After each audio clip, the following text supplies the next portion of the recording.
SMG Word Daily with Father Jason. We are on day 13.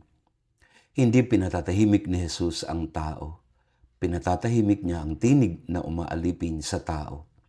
Sa Ebanghelyo ngayon, pumunta si Jesus sa sinagoga, ang lugar ng katahimikan, panalangin. Nagturo siya doon at namangha ang mga tao. Iba siya magsalita, merong kapangyarihan. Pero habang nagtuturo siya, biglang may sumigaw sa gitna ng sinagoga. Anong pakialam mo sa amin, Jesus ng Nazaret? Isang maruming espiritu nakatira sa puso ng isang tao. Mga kapatid, madalas gusto nating mapag-isa.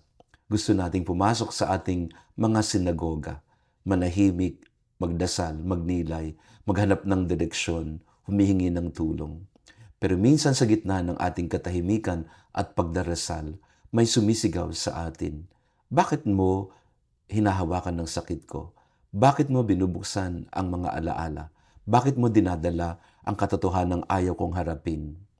Ito ang mga maruming espiritu ng ating buhay. Hindi multo, kundi mga pag-iisip at mga pakiramdam na gumugulo sa atin. Tinatakot tayo. Pero hindi tayo iniiwanan ni Jesus. Hindi tayo pinapaalis sa sinagoga. Ang sabi niya sa atin, harapin mo ang mga multong yan, ang mga tinig na iyan, at ang kanyang tinig ang magpapaalis dyan.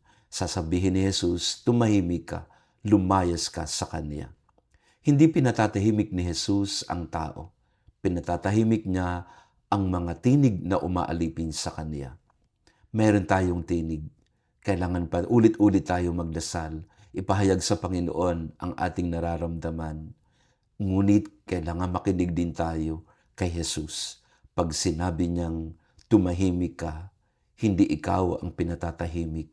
Ang mga tinig na umaalipin sa iyo ang kanyang pinapaalis.